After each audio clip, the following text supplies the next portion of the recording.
Hello বন্ধুরা, welcome back to my channel. আজকে শনিবার, আজকে একাদশী। তো এই দুদিন ধরে না এত শরীর খারাপ বলতে জ্বর। এই যে ওয়েদার চেঞ্জ হচ্ছে তার জন্য আমার জ্বরটা এসেছে। আজকের একাদশীটা মা আর আমি করেছি, বোন আর বাবা করেনি। মা স্কুল যাওয়ার আগে বাড়ির জন্য রান্না করে গেছে, মানে বাবা আর বোন খাবে তো রান্না করেছে। অনেকেই হয়তো বলবে যে একাদশী করেছে বা ভাত রান্না করেছে, কিন্তু ওই যে সংসার করতে গেলে তো সবই করতে হবে। তাহলে বাবাও তো কাজের থেকে বাড়িতে আসে, সেও তো খাবে দুটো। সেই জন্য মা বাবার বোনের জন্য রান্না করেছে। আর আমার তো কোনো কাজ নেই, মা যেটুকু দায়িত্ব নিয়ে করে তারপরে যেটুকু থাকে পড়ে সেইগুলোই আমি আর বোন করি। তবে ঠাকুর ঘরের দায়িত্বটা আমার পরে সকাল আর দুপুরের, সন্ধেবেলাটা মায়ের থাকে। কারণ সন্ধেবেলা সত্যি কথা বলতে আমি বাড়িতে থাকতে পারি না, আমার টিউশন পড়ানো থাকে। আমি 4টে কিংবা 4:30-এর মধ্যে বেরিয়ে যাই, আর বাড়ি আসতে 9টা 9:30 বেজে যায়। তো সন্ধেবেলাটা তো আমার সন্ধে দেওয়া হয় না, ওটা মাই ঠাকুর ঘরে ঢোকে। দেখলেই তো আমি পুজোর সব জোগাড় করে পুজো দিয়ে নিলাম। যেহেতু আজকে একাদশী ছিল তো ফলের ভাগটা একটু বেশিই ছিল। অন্যদিন একটা ফল বা দুটো ফল কেটে দেওয়া হয়, তবে আজকে যেহেতু মা আর আমি দুজনে করেছি সেই জন্য ফলটা একটু বেশি দিয়েছি ভগবানকে, সেটাই প্রসাদ হিসাবে আমরা আজকে খাবো। এই যে আমাদের শিব ঠাকুর, যখন স্নান করাচ্ছিলাম তার আগে দেখেছো তো শিব ঠাকুরটা কেমন অবস্থা ছিল। আসলে কি বলো তো, শিব ঠাকুরটা না চেঞ্জ করতে হবে, অনেক দিনের পুরনো তো, তাই কেমন একটা হয়ে গেছে। তবে যখন ঘি মাখানো হয় তারপরে ঠাকুরের একটা গ্লেজটাই আলাদা দেয়।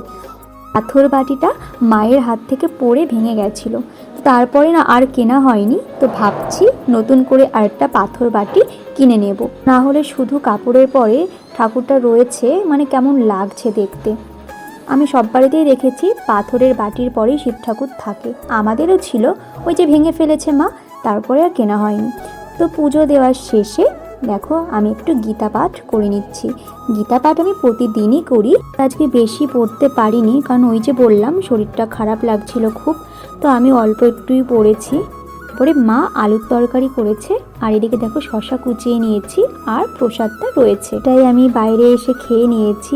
আর অনেক রকম সবজি খাওয়া যায়, তবে আমি না খেতে পারি না, আমার সবজিটার প্রতি অ্যালার্জি, সেই জন্য আলুরটাই আমি খাই, আর আমার জন্য মাকে ওই আলুই খেতে হয়। বিকাল বেলায় মা আবার একটু ফল কেটেছে, তার কারণ আমি যাব পড়াতে, তো আমি বেশি কিছু তো খাই না, মা ভালো মতোই জানে। তাই টিউশন পড়াতে যাওয়ার আগে আবার একটু আমাকে ফল কেটে দিল, যাতে আর খিদে না পাই। যাচ্ছিলাম আর আমার পাশের বাড়ির ঠাম্মার সাথে দেখা হয়েছে। সে বলল মেয়ের বাড়িতে যাবে, মেন রোডের ধারেই তার মেয়ের বাড়ি, তো তাকে যেন আমি একটু সাইকেলে করে মেয়ের বাড়ির সামনে নামিয়ে দিই। সম্পর্কে আমার বড় মা হয়, মানে আমার বাবার ঠাম্মা হয় সম্পর্কে, মানে পাড়া প্রতিবেশী ঠাম্মা, সেই হিসাবে আমার বড় মা হয়। পড়িয়ে বাড়ি এসে দেখি চিনির কাণ্ড কারখানা। দেখো তোমরা কি করেছে, দেখো কোথায়। এবার বন্ধ করে দেবো, বন্ধ করে দিই, ওইটা আমাদের পুতুল।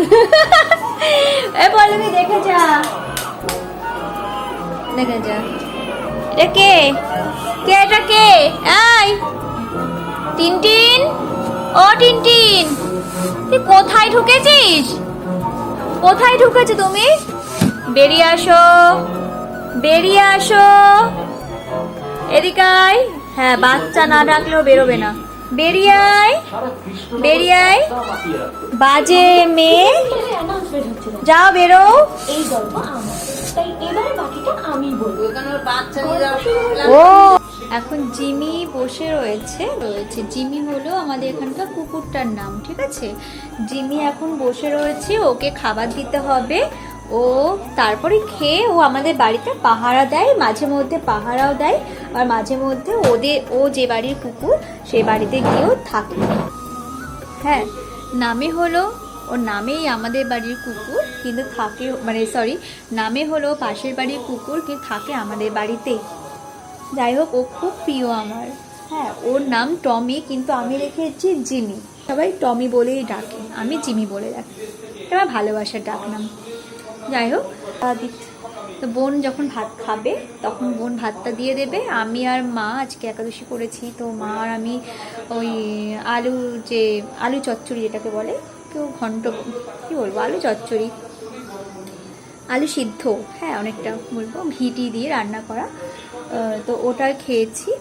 আর ফল, রাতে ফল খেতে ইচ্ছাও করছিল না, ফল খাওয়াও যায় না রাতে বেশি। আর তোমাদের একটা জিনিস দেখায়, তোমরা কি শুনতে পাচ্ছ আওয়াজটা? তোমরা কি আওয়াজটা শুনতে পাচ্ছ? এই যে দেখো খাটে উঠবে তাই কি করছে দেখো। ওকে খাট থেকে নামিয়ে দেওয়া হয়েছে। হ্যাঁ, যখন ছোট ছিল ওর মা বারবার করে খাটে তুলতো, তো বারবার করে নামানো হতো, ওর মা আবার তুলতো। তো এখন ওকে আর খাটে তোলা হয় না, দেখো খাট থেকে নামিয়ে দেওয়া হয়েছে, ও খাটে উঠবে এখন। কেমন করছে খাটে ওঠার জন্য। ডাকবে সমান নে ডাকবে, তুমি কত সময় খাটে তুলবে না বলো? আমার বেলায় শুধু চলে যায়। ও তুতুন, তুতুন, ওরে বাবা ডেকেছি দেখো। তুতুন বাবু, আজকের একাদশীর সারাটা দিন তোমাদের সাথে শেয়ার করলাম ছোটোখাটো জিনিসগুলো। আমার চ্যানেলের ভিডিওগুলো তোমাদের যদি ভালো লাগে অবশ্যই আমার চ্যানেলটাকে সাবস্ক্রাইব করে দিও।